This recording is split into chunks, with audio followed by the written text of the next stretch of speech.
And welcome to Inside the Program on the Inside Texas Football YouTube channel, powered by InsideTexas.com. I'm your host, Justin Wells. With me, as always, the managing publisher at Inside Texas, Eric Nalin.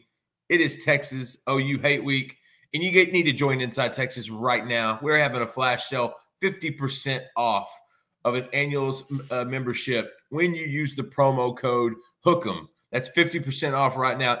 All your annual membership when you use the promo code HOOK'em at InsideTexas.com. Hey, like this video. Subscribe to the Inside Texas Football YouTube channel. We climbed that 10,000 mark. We did it, E. Now we got to go to the next one. We got to get to the next one. Just like any other mountain, we got to climb the next one. Help us get to that one, viewers. We sure do appreciate all your help. We're here. We're a little over 24 hours away from Texas OU. 2 weeks of buildup. It's usually 1 week, but we got to splurge this year. We got 2 weeks of buildup. And my guy, from what we're hearing inside the program, it sounds like there's some thirsty Longhorns right now. There is a lot of preparation for Oklahoma. Like we said, they had a 2 week advantage. You know, what was kind of the focus this week? You know, just only a few days out. Yeah, high energy, as you'd expect. Playing your number one rival is a lot of energy, but also a lot of focus. You know, it's always about harnessing your energy and your emotions, and I think Sark did that this week. He'll have to make sure he does that walking out of the tunnel on Saturday as well. But lots of focus. It was a very clean, crisp practice on offense throughout, and defense was mistake-free too. Now, they didn't do a lot of good on good, so, you know, you didn't really have a zero-sum necessarily. I felt bad for the scout teams, but – yeah, a lot of communication on defense. Like I said, crisp, clean on offense. Quinn looked good. Offensive line looked good. It seems like they've got a really good handle on their protections going into this week. A week will they'll need it. OU's got an active defensive front, active linebackers, varied blitz package. So it sounds like the offensive line had a very good week, which I think is maybe key number one, along with Quinn, protecting the ball, making some plays down the field. But overall, I mean, Sark was very candid. He said he felt they had a good week, and when I checked behind the scenes, they were probably even more positive than Sark was. You know, this isn't usually a week where you have to get your guys amped up a whole lot. No. You know, sometimes if it's ULM, sometimes maybe UTSA, it can take a little bit. It wasn't like that this week. There were guys thumping in practice. There were some dudes that were standing out because when you make a play in the Red River Shootout, that's when you become legendary. Who are some of the guys that you've been hearing that were standing out this week in practice? Yeah, the number one player mentioned was Leonga Lafau, the backup Mike linebacker, who has flashed pretty much every time he's been on the field this year. Seems like he's magnetized to the ball. He might be the most natural linebacker on the team when it comes to diagnostics, and he's also the most comfortable when it comes to dropping into coverage. Now, how much will linebacker need to drop into coverage this week against Michael Hawkins? That remains to be seen. But he had a very good week. Jalen Gilbo was another one. He had some struggles. He didn't have his best game against Mississippi State, but he's had a couple of bounce back weeks of practice. I think he's going to have a big week. OU traditionally likes to use 2 tight end sets. A lot of times that pulls the nickel off. But, man, he's playing so well. I'm not sure. I think he might play a little bit more than people realize. And then Silas Bolden, the kamikaze returner. I get asked a lot. Have the coaches talked to him about maybe toning it down? Well, you don't want to tone him down too much because then you take away what makes him great, his playmaking ability. But they have talked to him. Just play sound, make good decisions, but they don't want to slow him down because then you'll take away the big play. And, this game has a lot of special teams big plays in him. He might be due.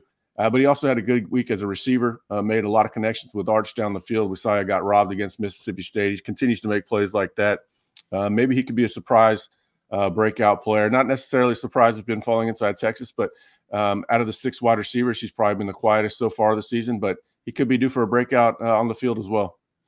Yeah, and we've been getting a lot of questions the last 2 weeks. Going into a bye, having a couple fumbles might be the worst thing on the job because, man, you get to think about it. And boy, we've had to talk about it. We've had a lot of questions about it, but it seems like Steve Sarkisian and those guys, they've got faith and they know they need to keep all those guys engaged, especially Jaden Blue. What's the latest you're hearing about that Texas running back room? And, everyone wants to talk about who's the starter, but this is generally a by committee kind of deal this year anyway. Yeah, the response I got when asked about the running backs was pretty short and sweet. This is, basically Tashard Choice coached his ass off this week. He was very loud, very vocal, wasn't afraid to get in everybody's face, right in front of the whole team. Just very animated, which, his style kind of changes to whatever he needs it to be. He can be quiet, coaching, and put his arm around you and whisper to you, or he can steal the show. And he stole the show quite a few times this week, talking to Jaden Blue, also Trey Wisner and Jarrett Gibson. Everybody asks who the starter is. I'm sure it's Jaden Blue based on just how practice has gone. But Trey Wisner will play, Jarrett Gibson will play, and then from there it's kind of up to them who's playing well, who's seeing the lanes the best, who's running behind their pads and moving the pile. This could be a good week for Jarrett Gibson. We'll see. But Jaden Blue, I anticipate him being the starter, and he's really only one crease away from being back in the good graces of everybody. Just got to protect the ball. This is a game they can't afford turnovers. Turnovers and red zone issues are why they lost the game last season. Obviously, defense had some issues as well. But if they protect the ball and make a couple big plays, it's going to be tough for OU to keep pace.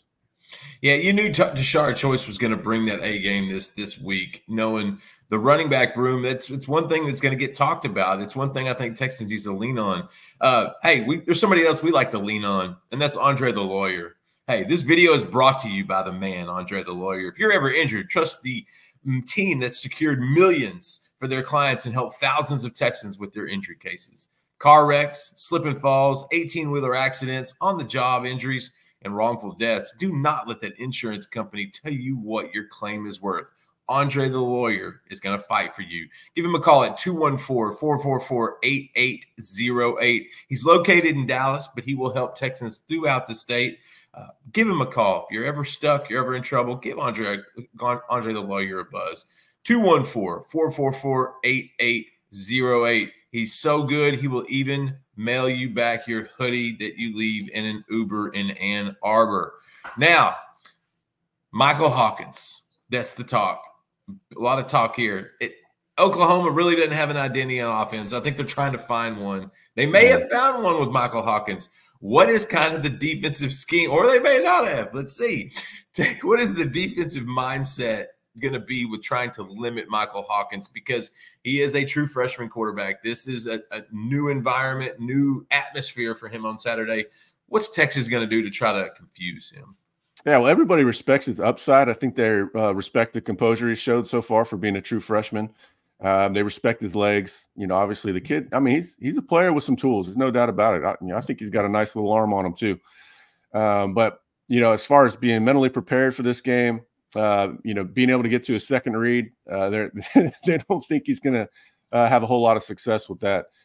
Sort of a one read and run it quarterback. And, they're able to prepare for that based on where he's at in this stage in his career. It's not the same as defending Dylan Gabriel in the run game last year because they had much more of a threat of pass.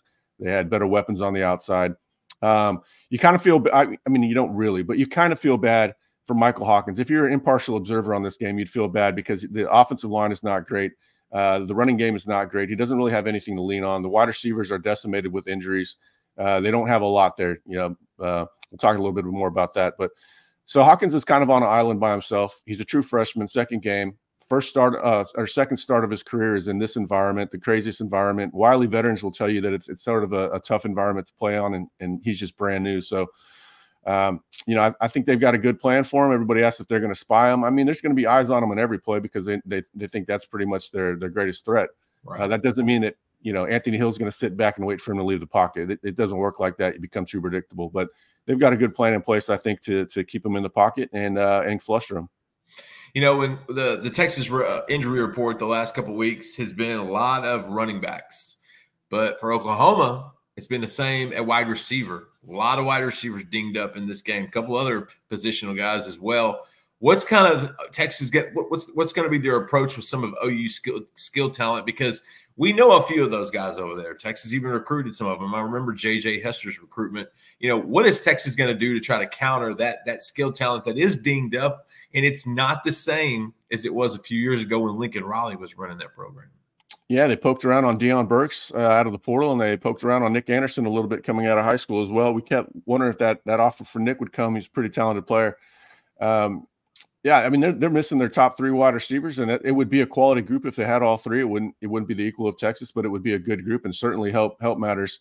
They got Brennan Thompson over there, who's wasn't going to start at Texas probably ever. Not to be mean to Brennan or anything, but it's just the way it was looking throughout his early in his career. They got JJ Hester, who's made some plays, also had some drop issues.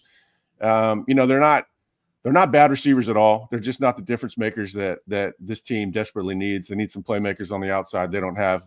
Texas should be able to man them up pretty well, and we do that, you free up the safeties to do a lot of things, including cover a mobile running back or a mobile quarterback. So lack of skill talent is going to hurt them. Tight ends are, Bauer Smith, pretty decent receiver, kind of a deceptive route runner, good at finding space, but not much of a blocker. The other guy, Jake, not the Snake Roberts. He's not very slithery at all as a receiver. He is a good blocker. So they kind of have disparate parts and strengths. So it's, they're just not dynamic. They don't have that tight end's going to threaten the field. They don't have that devastating move piece blocker that's always getting out in open space or help them chip an edge. They just don't have the same guys. They've got some good talent on defense, but not the same on offense, especially with the injuries. So Texas just has a huge advantage in this game. Defensively, corners versus their wide receivers. I think they got enough athletes in space to keep Hawkins tamed and not running wild. And then their offensive line just has issues. So even if they did have good skill players, it'd be tough to take full advantage of them because the defensive line has an advantage over their offensive line. It really is. It's about the matchups. That's what this game usually boils down to. And when you're looking at it, to me, the Texas offensive line versus the Oklahoma defensive line, that to me, we know how dinged up OU's O-line is. We know how strong Texas, how solid it's been up for the first 5 weeks of the season. But right now, this could be the matchup that shapes a lot of things, especially in the pass blocking category for Texas. How do you think these two measure up, the Texas O-line versus the OU D-line, Eric? Yeah, their D-line is pretty good. It's not as good as Michigan, and Texas did mostly well against Michigan. Some of that was Sark helping the O-line, getting the ball out quick, but he can do that again as well. Yeah. They had a good week with their protections. The OU throws a lot at you. They'd only throw good players at you, and they've got some decent depth in the interior. Of course, they beat Texas out for Dominic Williams. They got a defensive tackle instead of keeping Dylan Gabriel.